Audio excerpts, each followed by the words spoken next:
영업 관리에서 정말 실무진들이 어려운 게 진짜 막 이제 막 신제품이 나왔어. 그래서 이제 막 영업을 시작했어. 근데 상사가 매출이 왜 이 모양이냐고 그래. 아니 이제 막 출시되었는데 이것들이 아주 그냥 그런단 말이에요. 벌써 연말이네요. 연말. 진짜 그 뭐 현타도 좀 오고 마음이 많이 처지죠. 그런데 여러분 취업은 결국 1승만 하면 끝나는 게임이거든요. 진짜로요. 진짜. 그러니까 마지막까지 열심히 하는 사람이 결국엔 이기는 겁니다. 그런 의미에서요. 이번에 올라온 HY 공고는 무조건 프렉셀 밟아서 지원해 보셔야 합니다. 그럼 저랑 같이 이 자소서 제대로 한번 써보도록 하죠. 본격적인 풀이에 들어가기 전에 그 영업 관리 지원자라면 반드시 알고 있어야 하는 개념이 있거든요. 이것만 잘 써도 자소서 클래스가 달라지니까요. 꼭 보세요. 먼저 자소서에 야쿠르트 아주머니라고 쓰는 분들이 의외로 많은데요. 반드시 FM님이라고 하셔야 합니다. 현직자들이 쓰는 정확한 명칭을 써줘야 첫 문장이 인담자 멱살 끌고 갈 수 있어요. 아시겠죠? 그리고요. 보통 입사 후 포부에 매출 증대를 이루겠다 같은 뻔한 내용을 쓰는데요. 하지만 HY에서는 증가구라는 단어를 써야 합니다. 신규 고객하고를 얼마나 늘렸는지가 이곳 영업 관리의 핵심이거든요. 이제 영업 관리자가 실제로 하는 일을 살펴볼게요. 먼저 여러분의 가장 큰 파트너인 FM님들의 마음을 얻는 것이 1순위. 이게 진짜 중요하다고 보면 돼요. 단순히 관리하는 대상이 아니에요. FM님들은요, 그 영업 전력을 함께 실행하는 동료로 대우해야 하죠. 신제품이 나오면 교육도 진행하고, 때로는 새로운 FM님을 모셔오는 구인 활동도 직접 발로 뛰어야 합니다. 결국 현장에서 FM님들과 어떤 케미를 보여주며 하드캐리 할 수 있을지가 관건이다. 이렇게 생각하면 되는 거예요. 그러니까 자소서의 이 부분을 본인만의 에피소드와 엮어서 녹여낸다면 그게 바로 합격으로 가는 갓소서가 될 수 있겠죠. 자, 두 번째로 중요한 건 역시 매출이죠. 여기서 SP라는 용어가 등장합니다. 시즌에 맞춰서 영업 전략을 수립하는 건데 이게 실무적으로 성과를 보여주는 거거든요. 사실 영업 관리라는 게 그 작은 점포의 CEO 역할을 한다고 생각하시면 편할 것 같아요. 더 구체적인 실무 이야기는 내용이 길어지니까요. 저희 홈페이지 원문에서 꼭 확인해 보세요. 그러면은 1번 문항 볼게요. 가치관을 묻는 문항인데요. 어떤 가치관을 쓸지 고민하시는 분들이 있을 것 같아서 제가 이렇게 좀 나눠봤어요. 가치관을 크게 분류하면 업무, 관계, 태도 이렇게 나눠볼 수 있을 것 같은데요. 여러분의 과거 경험과 평소 가치관을 생각하시면서요. 여기서 내 가치관과 경험과 맞는 키워드는 뭐지? 이렇게 한번 생각해 보시면서 선택해 보면 좋을 것 같아요. 여기서 주의할 점, 팩폭 하나 날리자면 저는 정직하고 목표의식도 뚜렷하며 긍정적인 사람입니다. 라고 다 가져다 쓰지 마세요. 그러면 여러분은 그냥 사람이 아니라 완전체가 되어버리거든요. 우리는 사람이잖아요. 그리고요, 가치관을 너무 나열하면요, 글의 전달력이 떨어집니다. 그러니까 딱 강조하고 싶은 한두 가지만 원픽해서 밀고 나가세요. 그런데 여기서 그런 분들이 있어요. 저는 스토리가 너무 평범해요. 하는 분들이 있죠. 그럴 땐 키워드에서라도 여러분의 개성을 투하해요. 던져줘야 해요. 남들 다 쓰는 평범한 단어 말고 뭐 막 특이한 키워드들 있잖아요. 인담자 눈 받고 읽게 만드는 신박한 키워드. 그런 키워드를 골라보세요. 그러면 면접관들도 오, 이 친구 신선한데? 하면서 관심을 가져줄 수 있겠죠. 그리고 추가적으로 말씀드리고 싶은 게 있다면 여러분의 경험은 모두 소중해요. 우리가 살아가면서 버리는 경험은 단 한 개도 없어요. 그러니 여러분이 가진 경험에 꼭 정말로 자부심을 가지세요. 아시겠죠? 작성 플로우는 이렇게 작성을 하시면 되세요. 먼저 나를 한 단어로 표현하고 그 이유를 적고요. 그다음에 가치관을 실천했던 경험을 두 갈씩으로 요약 그리고 상황을 제시하면서 여러분이 위에서 언급했던 가치관을 발휘했던 행동을 기술하시면 됩니다. 그리고 마지막으로 결과와 여러분의 입사 후 포부를 작성해 주세요. 이렇게 설명하니까 정말 금방 끝나죠. 그런데 여러분 원래 설명 듣는 거랑 직접 쓰는 건 어나더 레벨의 문제거든요. 아는 것 같은데 막상 쓰려니 어렵네 하는 게 정상입니다. 그래도 걱정 마세요. 제가 옆에서 계속 가이드 해줄 테니까요.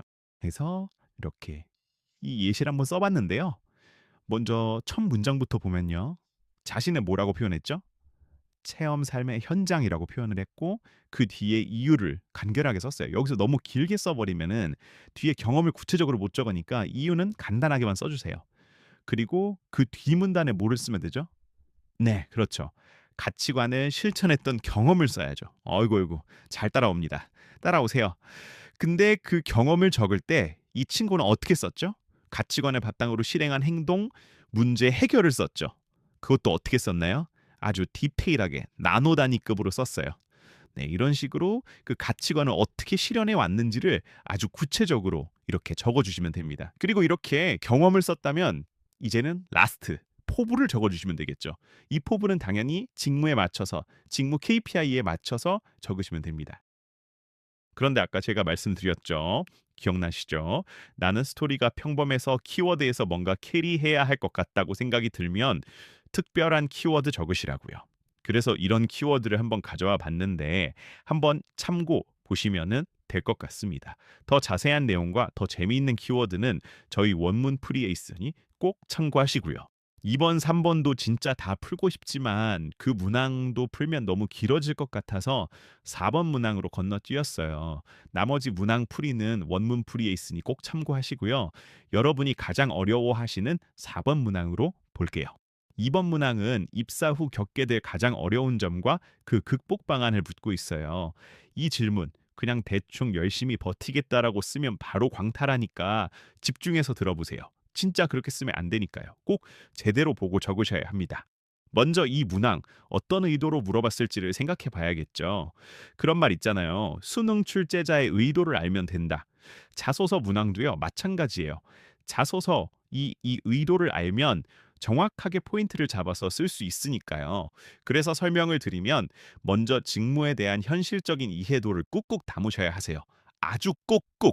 그리고요, 단순히 일이 힘들 것 같다, 낯선 환경이 걱정된다 같은 추상적인 소리는 쌉소리가 될 확률이 높아요. 진짜로 쓰지 마세요.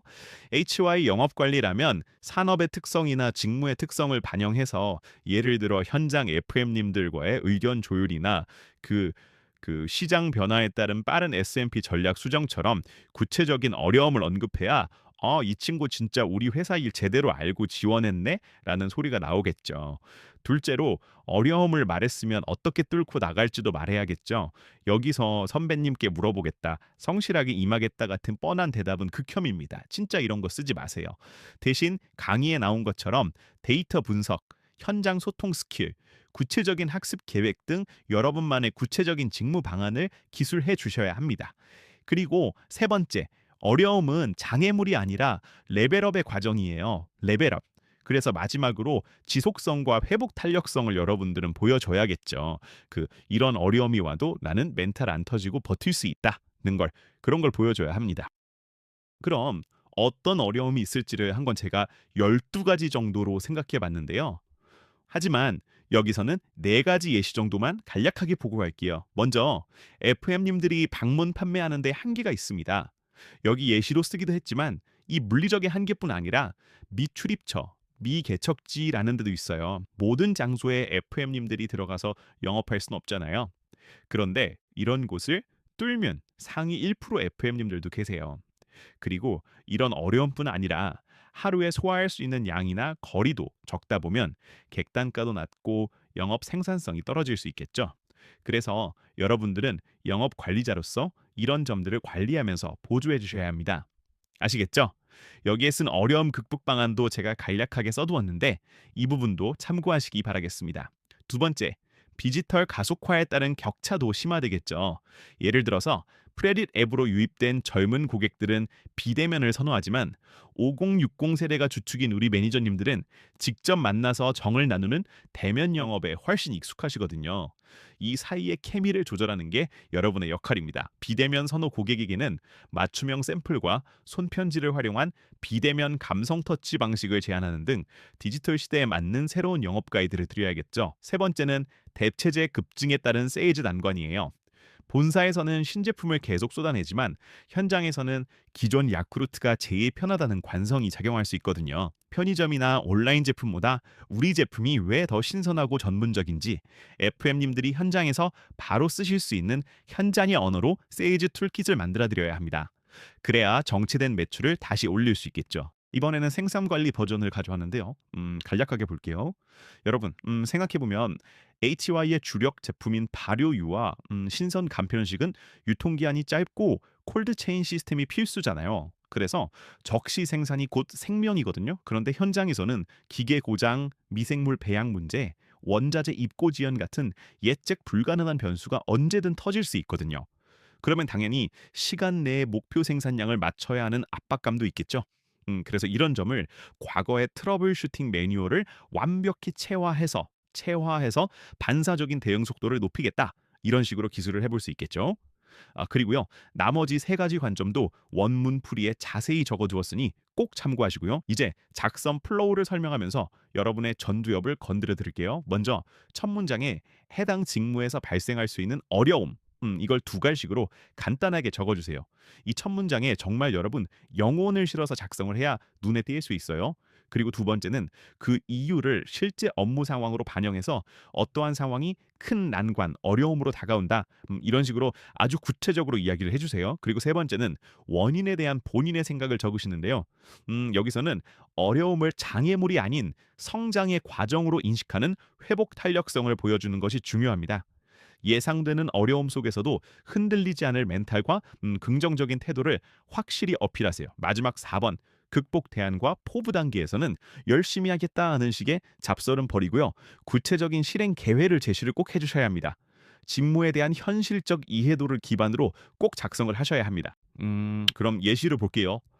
예시에서 본사의 제품 다각화 전략과 현장의 영업 관성 사이의 간극을 좁히는 일이라고 시작했죠. 직무에 대한 현실적 이해도를 정확히 보여준 건데 사실 이건 생각해보면 야쿠르트 영업관리뿐 아니라 다른 영업관리도 그렇거든요. 영업관리에서 정말 실무진들이 어려운 게 진짜 막 이제 막 신제품이 나왔어. 그래서 이제 막 영업을 시작했어.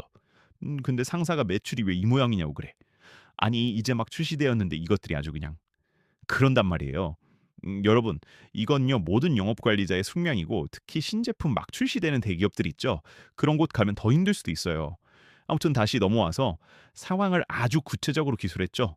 FM님들은 익숙한 유제품 위주의 판매를 선호하지만 본사는 카테고리 확장을 원한다는 부분을 보시면 이 부분을 언급했죠. 그리고 다음 문단은 문제의 원인보다는 이번에는 다른 관점으로 가져왔거든요. 이러한 어려움이 있지만 나는 이런 경험과 경쟁력이 있다로 어필한 거예요. 그래서 여기 어떻게 썼죠? 데이터로 파트너의 변화를 이끈 경험을 언급하며 본인의 역량을 슬쩍 투하했죠. 나에게는 이걸 돌발할 노하우가 있다는 것을 과거 사례로 증명한 거죠. 만약에 여러분들이 나는 내 경쟁력이나 경험으로 어필하고 싶다면 이렇게 기술을 해볼 수도 있어요. 그리고 마지막에 아주 구체적인 대안을 작성했죠. 본사 가이드를 현장 맞춤형 비교 세일즈 툴킷으로 재가공하겠다는 대안. 정말 쌈박하지 않나요? 그리고 동반 영업까지 하겠다. 이런 식으로 하드캐리 포부를 구체적으로 밝혔어요. 이렇게 해서 강의를 마쳤는데 저희가 각 문항마다 보통 5가지, 많게는 9가지 정도 예시를 원문 풀이에 풀어요. 영상 강의는 이 예시를 모두 풀면 길어지니 정말 간략하게만 풀이를 해드렸다는 점 양해 부탁드리고요. 약 50페이지 전후의 자소서 원문 풀이 꼭 참고하시고요. 그리고 여기에 대기업 식품 생산 관리 현직이 기술한 직무 기술서도 있으니 이것도 한번 보시고요. 첨삭은 구독하신 분에 한해서 무료로 아주 꼼꼼히 진행하고 있으니 꼭 신청하세요. 아주 글을 환골탈태 해드릴 수도 있고 초안부터 어렵다면 초안 작성부터 잘 잡아드리도록 하겠습니다. 연말이니 저희도 힘내서 진짜 열심히 첨삭해드릴게요. 연말인데 정말 감기 조심하시고요.